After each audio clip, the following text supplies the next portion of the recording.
In 2023, Kansas City had a record number of homicides.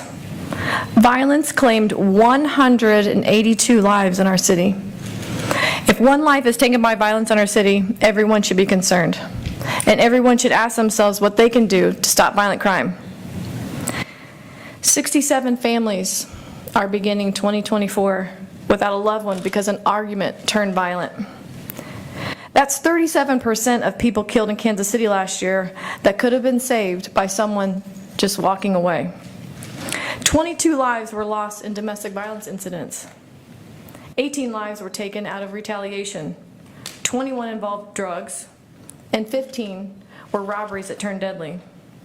Out of 182 homicides, 19 of our victims were 17 years old or younger. 162 lives were taken by violence in the core of our city, in 3 of our 6 patrol division boundaries. All but 20 of the 182 homicides involved a firearm. Most of our homicides are relational, making it difficult to intervene before they occur, due to the acts arising out of conflict of persons that are known to each other. As a chief of police of the Kansas City, Missouri Police Department, this is what I can promise you in 2024. A highly trained professional police force made up of men and women who are invested in the safety and betterment of our city. A police force that delivers a top-notch service to our city, which includes community engagement and enforcement. A new 11-hour shift for all patrol division officers to address critical staffing and deploy more officers on the street during peak times, to reduce response times and provide more opportunities to proactively address crime issues in our community. An evidence-based focused deterrent strategy alongside the city's Partners for Peace and multidisciplinary task force, which has already brought resources to bear on numerous violent crime cases to help victims and families, as well as proactively providing resources before a crime was committed in hundreds more incidents. A written violent crime plan that, although not all-inclusive of all of our efforts, will outline your police department's strategies for reducing violent crime. I do want to note, our homicide unit detectives have worked hard to bring justice for our victims, currently clearing 73% of our homicides, which is well above the national average, with an additional 22 cases awaiting review for charges to ensure those who are taking lives by violence in Kansas City are held accountable. I also want to set realistic expectations in regard to violent crime. Your police force is just one part of the solution, and we will do our best to prevent violent crime and ensure those who choose violence are held accountable to the degree that we can. We are facing a critical staffing shortage, 300 officers short, and that matters. We are advocating for a city jail with adequate space and services at City Hall and have had positive and productive conversations. I promise to be a good partner with others in our city who are working to reduce violent crime. Together, we hold the key to stopping violent crime in Kansas City. We have to interrupt the culture of violence in Kansas City where conflicts end in gun violence. Resolve conflicts without violence. Walk away. Your police department cares. We're going to keep showing up, and we're committed to doing our part in reducing violent crime in Kansas City. And Mayor, if you have anything, if not, we'll take questions. I'll just say one brief thing that I want to make clear to everyone. This chief, the city council, the mayor's office, all of us are committed to cooperation. When you look at cities that had more positive results than we did this year, a lot of it relates to collaboration. It relates to us working together, as the chief noted. It relates to us making sure that there isn't just one source of solutions, but that we are working across our community in violence interruption, in prevention, and importantly, as the chief noted, in enforcement, which continues to be an important part of what we do. We continue to thank particularly those who have been working in our homicide unit, who are dealing with any number of calls, any number of challenges right now, and those women and men of our police department are committed to making sure we find justice for all victims and their families. But more than anything, we're also committed to making sure we can be safer in 2024. We have seen other communities do it. We have done it at times. That's why I appreciate the chief's efforts to making sure that we're talking about violence prevention, not just here, not just in community meetings, but in every forum in Kansas City where we can. So Chief, I thank you for that, and we're happy to stand for questions. Omaha and Des Moines are of like population as Kansas City. Both of those cities finished 2023 with sub-25 homicides. Where are we going? Are we following that model? Is what can be done to copy them? Because obviously it's working. Well, I think oftentimes when you compare Kansas City to other cities or even what seemingly seems like comparable cities, each one of our cities has unique challenges. And so we do pay attention to what other cities are doing, what works. As Kansas City is a major city, and that we have meetings with major city police departments, I meet with my peer chiefs. I listen to what they have that's working in their cities to reduce violent crime. I take all of those, but I have to apply that to here, to our challenges, to Kansas City. So everything that we do and apply, it has to be specific to our unique challenges here in Kansas City. Are there any specific programs from other cities that you might be applying for this next year or trying to implement? Well, we are going to do the evidence-based focused deterrence model, but that again is in addition to all strategies that we're doing. We're not just doing one, we're not focusing on one strategy. We are doing everything from focused deterrence, which is a model of which you have to have specific pillars to call it a model, to good old-fashioned police work. Like all of those things combined and just working together with our partners. I think the partnership is what is a key factor in this, because police are just part of the solution. It's going to take all of us to come together in Kansas City, and that's why we talk about a citywide approach to violent crime, because that's what it's going to take to break the generational violence that we have here in our city. Chief, what do you say to the folks out there that may think that we can arrest our way out of this? Some people think that you can arrest your way out of it, and you know what? Enforcement is a part of it, because those who choose to do violence in Kansas City have got to be held accountable. But when you look at parts of our city that have experienced decades of violence, you've got to see that some of the children that have grown up in that environment have been exposed to trauma. There's a potential for children that are exposed to trauma to replay that out as they become adults too, or even not learning those conflict resolution skills. So we want to make sure that when we talk about providing resources and whatnot, we do want to provide a way for people to choose to not participate in criminal activity, specifically violent crime. But if you do, there will be enforcement. Chief Graves, on this 300 officers short, where does that figure come from? I mean, I go to the monthly meetings, I've never heard that. Well, because that is a little bit confusing. We are slotted to have over 1,400 officers. We are about 1,100 officers. Fully, that's what our staffing is right now. We are funded for 1,250 because we don't ask for more money than the officers that we think that we can hire in a year. So that might be where 1,400 standard come from. Have you ever had 1,400 officers? Yes. In fact, in 2019, I believe we were 1,300. We were close to 1,400 officers then. Okay. Does that include civilians? No, that does not. We usually at full strength, I believe we have 619 non-sworn staff.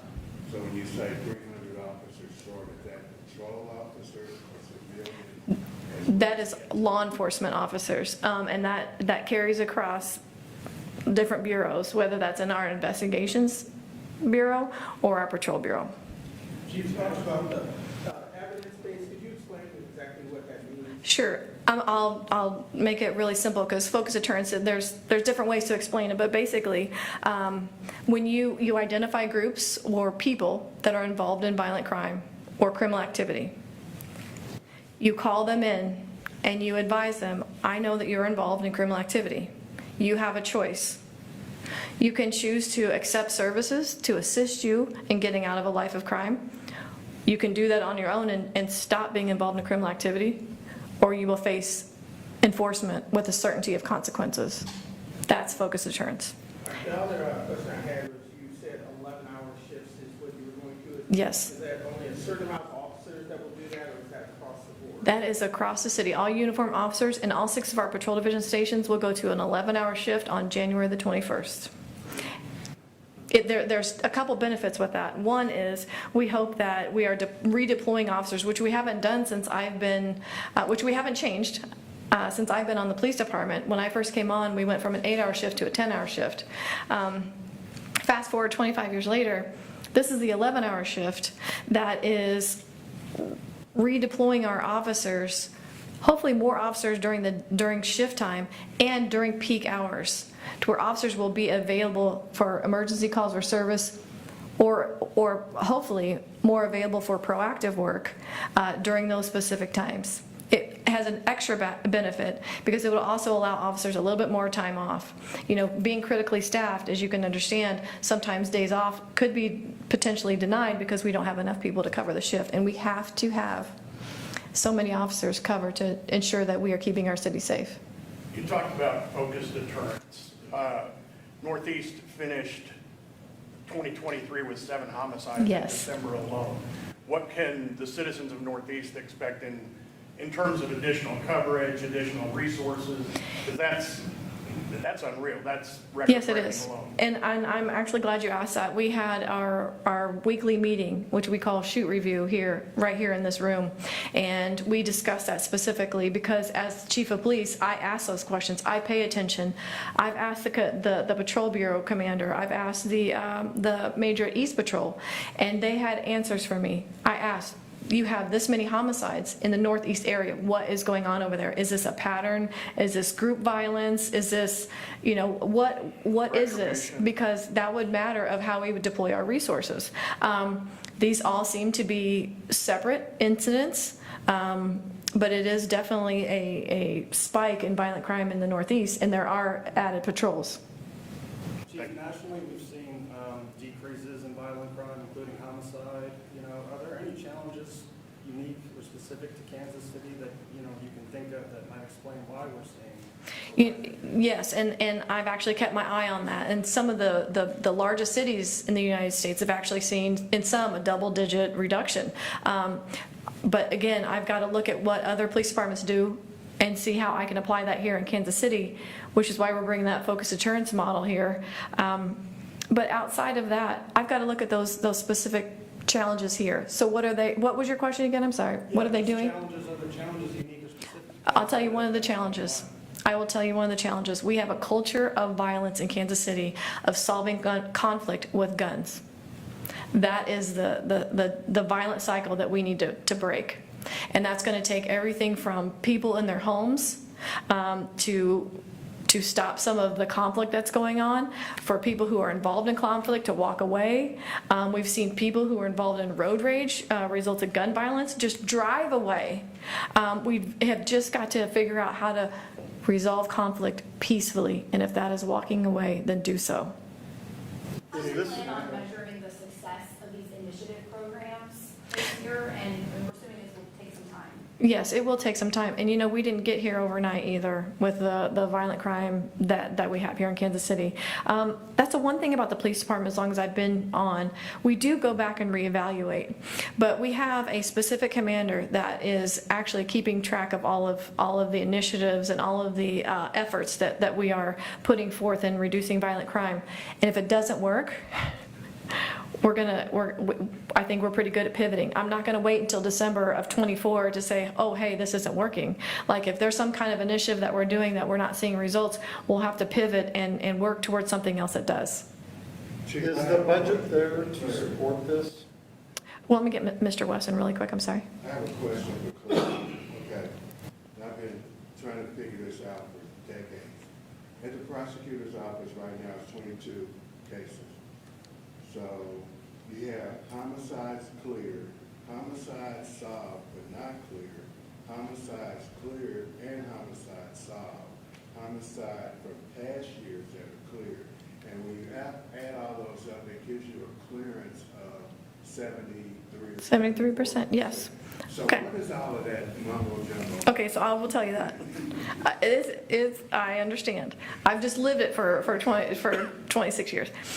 So clearance rate, we go off of UCR, it's the FBI way of counting crime. So the homicide clearance rate means we have charged someone or it has been disposed of in one way or another. Sometimes an exceptionally cleared is, sometimes if we locate or identify who the suspect is, and that suspect may happen to be deceased. So that's an example of an exceptionally cleared. A cleared case is a suspect has been identified and charged. A solved case is a suspect has been identified but not yet charged, or we have charges pending. Like the suspect hasn't been charged yet. The thing about the clearance rate from years prior is, if we just had a homicide, unfortunately, on New Year's Eve, we can't go back and necessarily clear that. So that homicide, we're going to continue to work that homicide until it's cleared, until it's solved and cleared. So then we put that on that homicide sheet also to show that as a clearance rate. So does that mean that somebody's in custody, or you just know who it is that? If it's cleared, someone's charged. If someone's charged, we arrest them. And then they go to the criminal justice system that deals in the courts. Well, why are only 22 of them in the prosecutor's office? That's 22 that are being reviewed, because there's a lot that goes into a homicide file. And, they have a team of prosecutors that look at each one. And sometimes out of those 22, they might send one back and say, hey, we need a little bit more on this. So they want to make sure that they are, that we present a case for successful prosecution. And so they review those. And if they need more, they send it back. So that's what those cases are. Yes, sir. Is the budget there to support these changes that you want to make? The staffing, the additional, is that an 11-hour shift with a 1-hour break for the officer in between?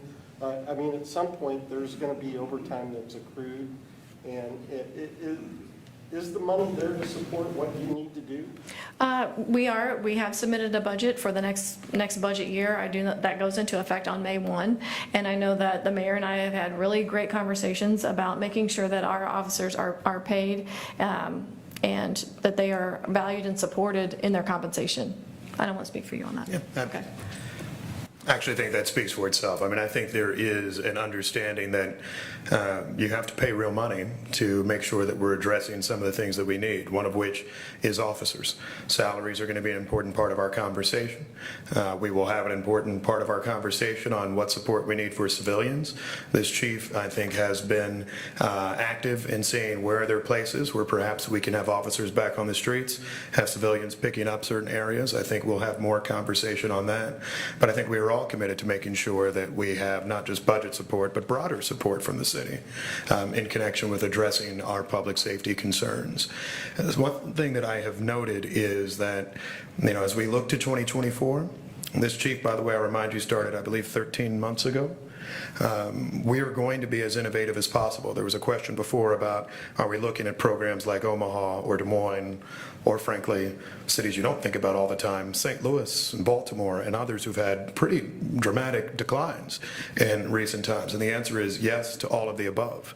Part of the reason the chief, others in departmental leadership go to other cities, visit with other agencies, including the FBI, is to make sure that you're having those types of innovative and creative ideas here in Kansas City, and all will be a part of it, particular to the Northeast as well. When we talk about collaboration, the reason that it's not just a focused deterrence program alone, but also the city engaged, comes from tragedies we've seen in the past in the Northeast and elsewhere. This year in Kansas City, we had a shooting at a bar where there had been dozens of police calls. In essence, right, the police department had done its job, coming time and time again. There were dozens of code violations, there were dozens of issues, neighbors that had issues for some time. Sometimes this is a requirement for the city to step up. It might be the schools being a part of it, our medical partners. That's what we talk about now in terms of collaborative programs and work. Because there's one word that I think sometimes is missed when we talk about things like focused deterrence or certain programs, and that is focus. We would love for there to be a magic wand, singular solution that says you can fix it all. Unfortunately, we have to visit with people, neighborhoods, families, blocks that sometimes have disputes, certainly in the domestic violence arena, dealing with and working with survivors of domestic violence. This takes a lot of time. That's why she's talking about the number of officers. That's why we're talking about investment and programmatic efforts at the city.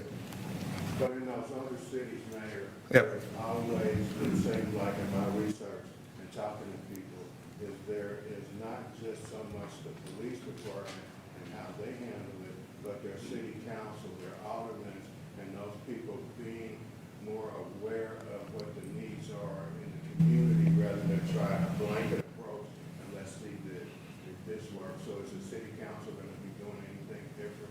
Because we've had these press conferences for the past 5, 10 years. We always wind up right back here with the same issue. What can people believe is going to be different this time? You know, I'll note a few things, and then I'll certainly break for the chief. I mean, the first thing is, your point's very well taken. Not only have we had these press conferences the last 5 or 10 years, but pretty much my entire life as a Kansas Citian, we've had unconscionably high levels of violent crime. What that does not mean, however, is that we stop trying to find ways to improve. And that's what, in essence, this is about right now. It is us saying that we are looking to find incredible collaborative ways to address our violent crime issues.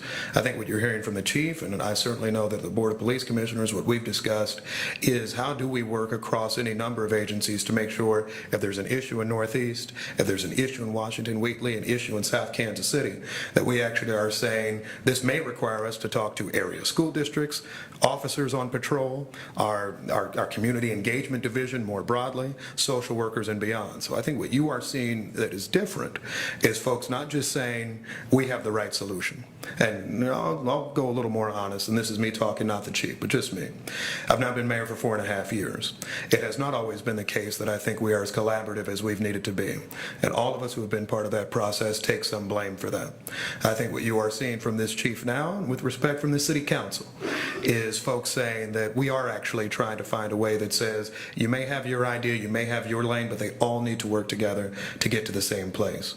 Somebody's sitting on a bunch of information about code violations up and down a certain thoroughfare in our city, but not actually talking to a patrol division that's actually often policing there is problematic for us. Some of us having some information as to, let's say, prosecutions or something of that sort, but it not being something that's inputted into what we're doing on budgeting, not just with police, but broadly at city council in terms of code enforcement, is something that's problematic for us. I think what we are seeing is a change in how we actually do that budgeting. It's a change in how we do that communication. And I will commend this chief in being over across the street at city council and city hall more than I've seen from any chief during my now 8.5 years in public office. And I expect that to continue because I think that is the way, when you look at other cities, how things can change long term. A couple more, guys.